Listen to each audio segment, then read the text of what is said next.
తిరుపతి జిల్లా సూళ్లూరుపేటలో బుధవారం ఇండియా కూటమి ఆధ్వర్యంలో డీసీపీ అధ్యక్షుడు బాలగురువం బాబు అధ్యక్షతన జై బాపూజీ, జై భీమ్, జై సంవిధాన్ కార్యక్రమం నిర్వహించబడింది. ఈ కార్యక్రమంలో ప్రధానమంత్రి నరేంద్ర మోదీ, హోంమంత్రి అమిత్ షాలపై తీవ్ర విమర్శలు చేయడం జరిగింది. బాలగురువం బాబు మాట్లాడుతూ బీజేపీ పాలన దేశాన్ని తిరిగి పేదరికం వైపు నడిపిస్తోంది. పార్లమెంట్లో డాక్టర్ బిఆర్ అంబేద్కర్ను అవమానించిన తీరు అంగీకారానికి వీలులేని దారిలో ఉంది. అంబేద్కర్కు క్షమాపణలు చెప్పే ఉద్దేశం లేకుండా ప్రవర్తిస్తున్న ఎన్డీఏ ప్రభుత్వం ప్రజల నమ్మకాన్ని నాశనం చేస్తోంది అని ఆరోపించారు. అంతేగాక తిరుమల తిరుపతి దేవస్థానంలో జరిగిన తొక్కిసలాట వంటి విషాద ఘటనలు చూస్తుంటే ఎన్డీఏ ప్రభుత్వ వైఫల్యాలను మరింత బహిర్గతమవుతున్నాయి.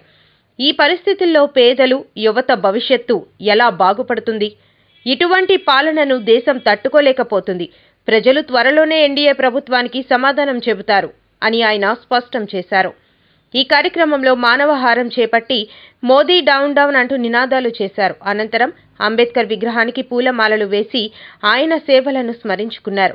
ఈ కార్యక్రమంలో రాష్ట్ర అధ్యక్షుడు దాసరి రత్నం, జిల్లా ఉపాధ్యక్షుడు తుమ్మా దేవదానం, జిల్లా బీసీసీఎల్ అధ్యక్షుడు ఖలీల్, గురుమూర్తి, మురళి, నియోజకవర్గ ఇన్ఛార్జ్ వెంకటచలం, మండల అధ్యక్షుడు బి రాజారెడ్డి, పట్టణ అధ్యక్షుడు శ్రీ కొలను సునీల్ రెడ్డి మరియు స్థానిక నాయకులు, కార్యకర్తలు పాల్గొన్నారు. ఈరోజు మన భారతదేశంలో ప్రపంచమే తిరిగి చూసే విధంగా మనకు భారత రాజ్యాంగాన్ని రచించినటువంటి అంబేద్కర్ గారికి నివాళులు మరియు ఆయన్ని స్మరించుకుంటూ ఉంటే మన దేశంలో మాత్రం భారత రాజ్యాంగాన్ని అనుభవిస్తూ, రిజర్వేషన్లు అనుభవిస్తూ, అధికారాలను అనుభవిస్తూ ఈరోజు నరేంద్ర మోడీ గారు, అమిత్ షా గారు వాళ్ళకి వాళ్ళే దేవుళ్ళైనట్టుగా, ఈ దేశానికి వాళ్ళే రాజులైనట్టుగా ఈరోజు చాలా దుర్మార్గమైనటువంటి పరిస్థితులు వ్యవహరిస్తూ ఉన్నారు. బీజేపీ పరిపాలన చేస్తుంటే పేదవారందరూ కూడా మళ్ళీ ఈ ప్రపంచం మొత్తం కూడా మళ్ళీ పేదరికానికి వెళ్ళిపోయేటటువంటి, ఈ దేశం పేదరికంలోకి వెళ్ళిపోయేటటువంటి పరిస్థితి వచ్చేసింది.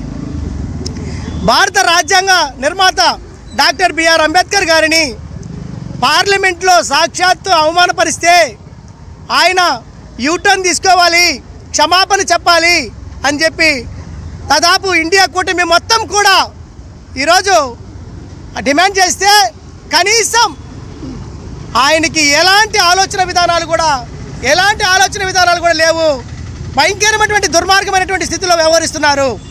కనీసం వాళ్ళు క్షమాపణ చెప్పలేని పరిస్థితుల్లో ఉంటే ఈ దేశం ఏ విధంగా బాగుపడుతుందని చెప్పి, పేదవారు ఏ విధంగా బాగుపడతారు, ఇక మీదట యువకులు ఏ విధంగా బాగుపడతారని చెప్పి మేము తీవ్రంగా చింతిస్తున్నాం, బాధపడుతున్నాం. మరి ఈ రాష్ట్రానికి వస్తే ఎన్డీఏ కూటమి అధికారంలో ఉంది. ఈరోజు తిరుమల తిరుపతి దేవస్థానంలో రాత్రి ఒక విషాదం చోటు చేసుకుంది.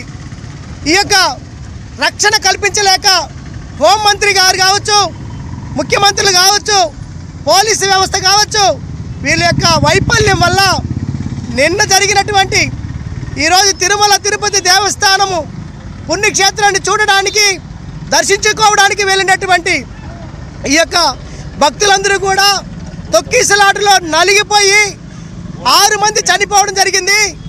40 మంది ఆసుపత్రిలో చికిత్స పొందుతున్నారు. ఇది ఎంత బాధాకరమైన విషయం. మీరు పరిపాలన చేస్తున్నారా, లేకపోతే మీరేమన్నా గాలికి వదిలేసి మీరు స్వార్థ ప్రయోజనాలు చూసుకుంటున్నారని మీ ప్రజలందరూ కూడా చేదరించుకునేటటువంటి పరిస్థితి వచ్చింది. ఇంత తక్కువ టైంలోనే తెలుగుదేశం పార్టీకి, ఎన్డీఏ కూటమికి, అదేవిధంగా పవన్ కళ్యాణ్ గారికి, మోదీ గారికి, వాళ్ళ యొక్క అనుచరులకి అందరికీ కూడా ప్రజలు బుద్ధి చెప్పేటటువంటి రోజు వచ్చింది. రాబోయేటటువంటి 2029 ఎలక్షన్లో ప్రజలు మీకు నామరూపాలు లేకుండా చేసి మిమ్మల్ని బొందదోవి దాంట్లో పాతి పెడతారని కాంగ్రెస్ పార్టీ జిల్లా అధ్యక్షుడిగా నేను మీకు హెచ్చరిస్తున్నాను.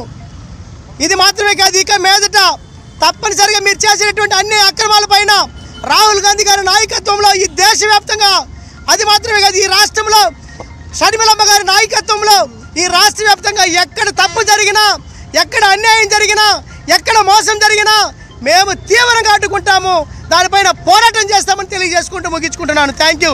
ఒక్కొక్కరు చనిపోయినటువంటి వారికి కుటుంబాలకి 1 కోటి నష్టపరిహారం చెల్లించాలి. వారికి తిరుమలలో పర్మనెంట్ ఉద్యోగ అవకాశాలు కల్పించాలని తెలియజేసుకుంటూ ముగించుకుంటున్నాను. Thank you.